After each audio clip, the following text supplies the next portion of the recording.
So a lot of people will be getting instant pots for this Christmas. So I would like to share my experiences and rookie mistakes that can be done using instant pot and tips and tricks to avoid them.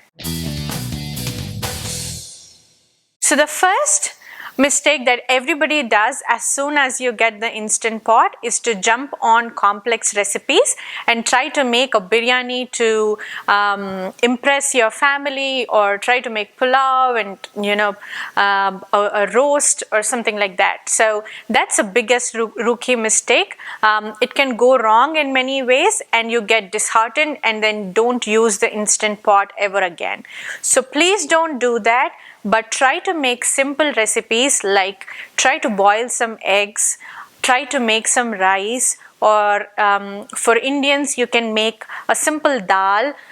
Try to boil some veggies, steam some veggies. That will give you a hang of all the functionalities of the instant pot and build some confidence.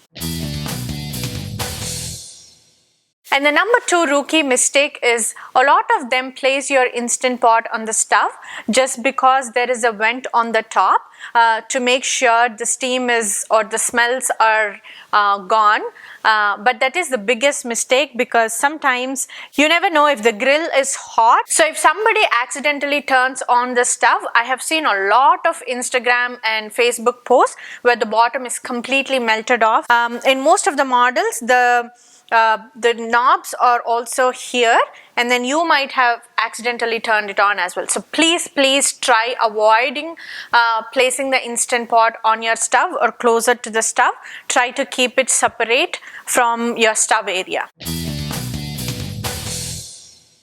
So another tip is, while you're trying to lift your instant pot, most of them try to lift it just by using the handle, and sometimes you never know if it's in lock mode or if it is just open.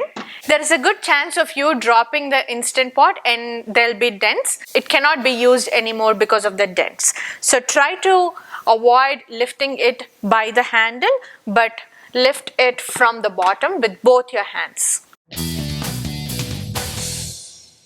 Another rookie mistake that I have noticed is when you're trying to cook dal, beans or pasta, trying to do a quick release.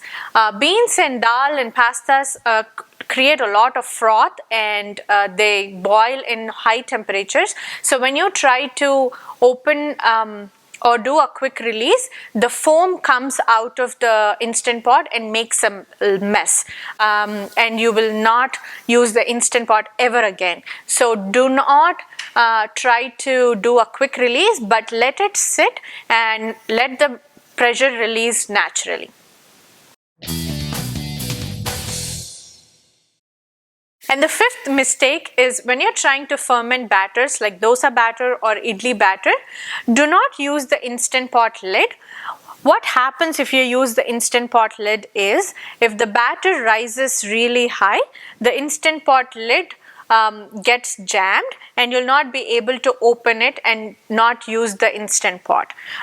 So try to close the lid using your other glass lids, or there is also an instant pot glass lid that you can buy on Amazon.